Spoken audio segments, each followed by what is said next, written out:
आनंद Rathi Wealth के deputy CEO Firoz Aziz से। Now coming down to funds, considering इस शो का नाम फायदेमंद फंड है, अब किस तरह का फंड्स की तरफ रुझान रहना चाहिए? क्योंकि एक चीज हमने नोटिस की है कि स्मॉल कैप में भरपूर पैसा मिला, कई स्मॉल कैप फंड्स ने बम्पर रिटर्न दिए हैं। कितना अपने पैसे का allocation in small cap funds में, लेट्स डू उल्टा बात करें। नॉर्मली हम दिग्गजों से बात करते हैं, लेकिन स्मॉल कैप में इस समय कितना फिर एलोकेशन होना चाहिए, कंसिडरिंग आप वो डेटा पॉइंट भी कह रहे हैं कि स्मॉल कैप्स में एफआईआई का भी पैसा आ रहा है। तो मेरे हिसाब से अगर हम ये क्वार्टर में ज्यादातर हमारा मॉडल पोर्टफोलियो पूरी जीरो बेस्ड बजटिंग करके एनालाइज करते हैं, उसमें 2-3 बदलाव हैं। Coming to the more important point, जैसे आपने पूछा कि स्मॉल कैप की एक्सपोजर हमारे करंट मॉडल पोर्टफोलियो में 24% है इंप्लाइड एक्सपोजर, ओके। और मिड कैप में ऑलमोस्ट अबाउट 23% है। तो 52% लार्ज कैप में है, एंड 23 एंड 24 अप्रोक्सीमेटली 50-25-25 मान ले for the ease of simplicity. ये एक्सपोजर हमारे मॉडल पोर्टफोलियो में है। जब तक कि फ्लोज कंटिन्यू करेंगे स्मॉल कैप में, 20% 25% एक इंसान का स्मॉल कैप में होना चाहिए। स्मॉल कैप फंड्स में 2.5 लाख करोड़ है। इंडिया की total house hold savings 800 lakh crore की है। तो 0.3% इंडिया का हाउस होल्ड का पैसा स्मॉल कैप में है, कोई बहुत बड़ी बात है नहीं। So I personally think that fund managers stock select करेंगे ठीक से, तो फंड मैनेजर पे बड़ा निर्भर करता है स्मॉल कैप में। तो उसमें मैं स्कीम्स भी बता सकता हूँ। इन्वेस्को स्मॉल कैप जो छोटी सी स्कीम है 3200 की, ताहिर बादशाह उसको पर्सनली मैनेज करते हैं, उसमें आपकी रिस्क सीमित रहेगी, और ये जो बबल स्टॉक्स हैं उससे आप महरूम रह पाएंगे अगर आपने ऐसा फंड अच्छे फंड मैनेजर का खरीदा। And what about the bigger guys, जो आपके पास क्योंकि अब अपॉर्चुनिटी है मल्टी कैप लेने की, if you are sitting on the sidelines कि हमको थोड़ा सा एक्सपोजर इधर भी चाहिए, हैवी वेट्स भी चाहिए, सेफ्टी भी चाहिए, रिटर्न भी चाहिए, यहाँ किस तरह का पैसा बनेगा to begin with? And hardcore जो आपके लार्ज कैप फंड्स होते हैं, योर निफ्टी 50, लाइक आपका आईसीआईसीआई प्रू का Nifty 50 which is done phenomenally well, अब क्या वहां पर वो रन रेट जारी रहेगा, या फिर मेरे का जो लार्ज कैप फंड था which was doing exceptionally well, क्या वो सिलसिला जारी रहेगा इन कंपनियों में, इन फंड्स में रादर?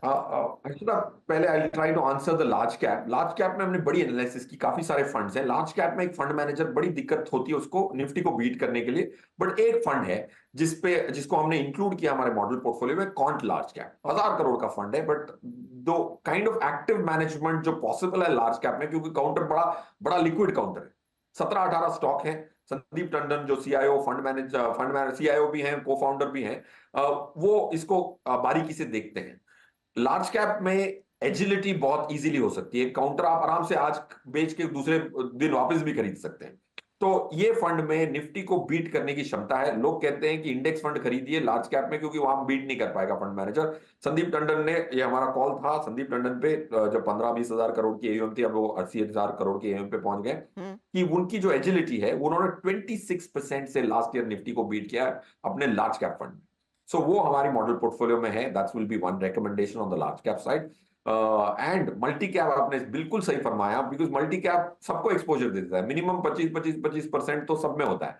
तो मल्टी कैप में कोटक मल्टी कैप जो है वो बहुत अच्छा फंड है। ये थोड़ी ऑफ बीट रिकमेंडेशन है, लास्ट ईयर हमारे मॉडल पोर्टफोलियो में आया था। आई थिंक उसकी जो अल्फा देखेंगे आप सरप्राइज हो जाएंगे जब से हमने रेकमेंड किया। बहुत छोटा fund, not so popular, but Kotak multi cap जैसे आपने कहा category is very very good. Harshada, okay. Firoz, एक और सवाल मैं आपसे पूछना चाहूंगी।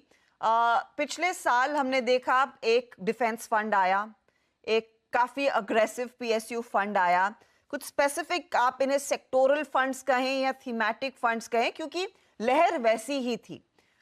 सरकारी कंपनियों में सबसे ज्यादा जोर, इक्विटी मार्केट निवेशकों ने सीधे तौर पर भी वो स्टॉक्स खरीदे और वहां पर भरोसा था क्योंकि पॉलिसी एक्शन देखने को मिला है। अब उसी पॉलिसी कंटिन्यूटी पर थोड़े से सवाल उठ रहे हैं।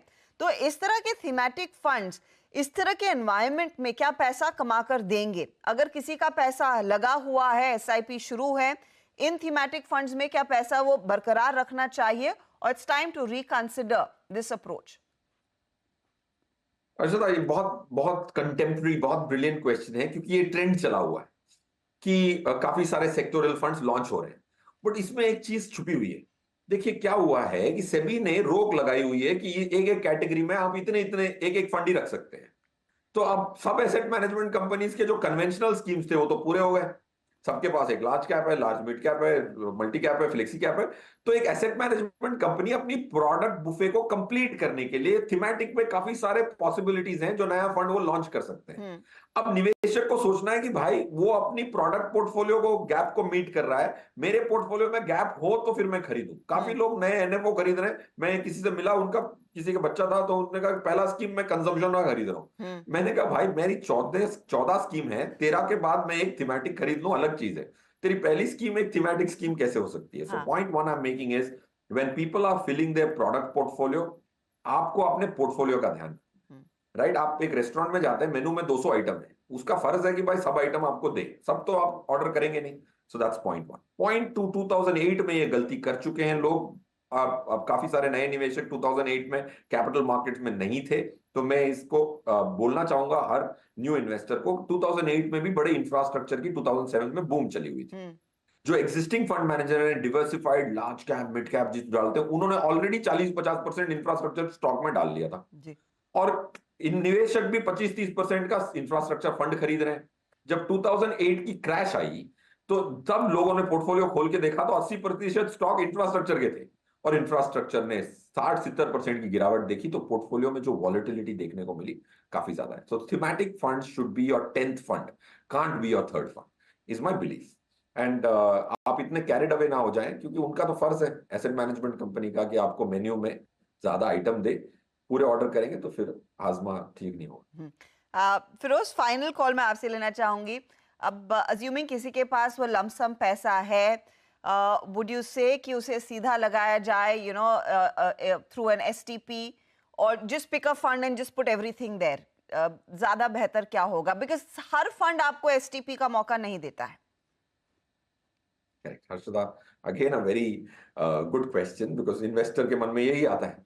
बट देखिए, इसके पहले आपको ये आंसर सबके लिए अलग होगा। तो इस पे आपको ये चेक करना है कि आपकी जो लमसम पैसा है, आज समझो मेरे पास 100 रुपए हैं इन्वेस्टेड ऑलरेडी, और वो इक्विटी के 100 रुपए हैं फॉर एग्जाम्पल, और मेरे पास लमसम आया है 20 रुपया, तो मैं ये 20 रुपए को स्टैगर करूंगा।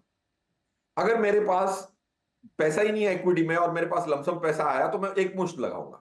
सो डिपेंड्स ऑन आपकी लमसम के पैसे कितने हैं as a proportion of already आप कितना इन्वेस्ट कर चुके हैं। अगर किसी ने निवेश नहीं किया तो मैं बोलूंगा बजट के पहले ही डाल दो, आपको वेट करने की जरूरत नहीं है, क्योंकि आपके तो पैसे लगे ही नहीं। इफ यू आर इन्वेस्टेड, गले तक आपकी इन्वेस्टमेंट हो चुकी है और आपके पास एक मुश्त किसी से बोनस आ गया, आपके एम्प्लॉयर से ये क्वार्टर में आता है, तब आप स्टैगर करें, 25% आज डाल दें, बजट के बाद 25% डालें, फिर ऐसे करके स्टैगर करके by before US election you can enter your money.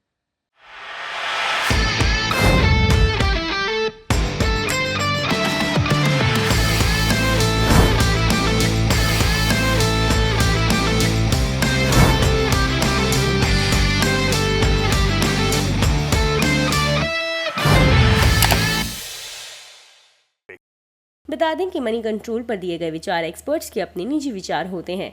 Website या मैनेजमेंट इसके लिए उत्तरदायी नहीं है।